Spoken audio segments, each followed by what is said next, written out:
ચલો ગાઈસ, સોમનાથ કિચનમાં આપ સૌનું હાર્દિક સ્વાગત છે. તો આજે આપણે બનાવવાના છે બીટની ચટણી. તો મેં એક બીટ લીધું છે મીડિયમ સાઇઝનું. અહીંયા મેં આંબલી લીધી છે, કઢી પત્તા છે અને લાલ સૂકા મરચાં છે, અને ચણાની દાળ છે અને અડદની દાળ છે. તો આપણે ચાલો ગેસ કરશું ઓન તડકા માટે. તો એમાં 1 ચમચી જેટલું તેલ, મેં 1 ચમચી જેટલું તેલ મૂક્યું છે તડકા માટે. તો આપણું તેલ આવી ગયું છે.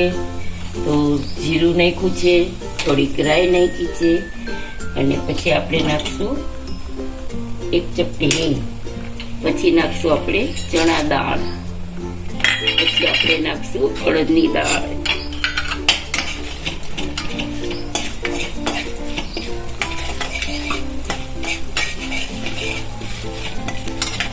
જુઓ, મેં અહીંયા છે ને લાલ મરચા, આંબલી અને કઢી પત્તા નાખી દીધા છે.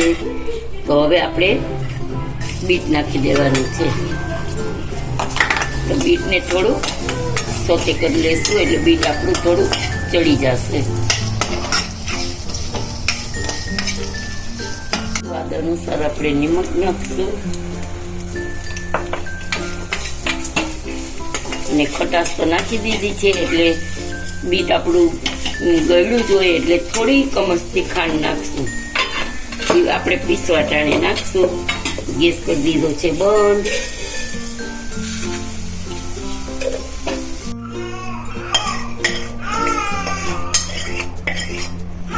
જો આપણે આવી રીતે વઘાર દઈ દીધું છે, તડકો દઈ દીધો છે. આપણી ચટણી રેડી છે.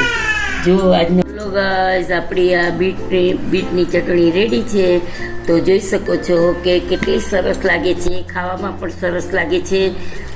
અને આ બીટની ચટણી ભજીયા સાથે, પુલાવ સાથે બધી રીતે તમારે ખાઈ શકો છો. તો આજનો વિડીયો તમને કેવો લાગ્યો તે જરૂરથી જણાવજો. સબસ્ક્રાઈબ કરજો, લાઈક કરજો અને શેર કરજો. જય શ્રી કૃષ્ણ.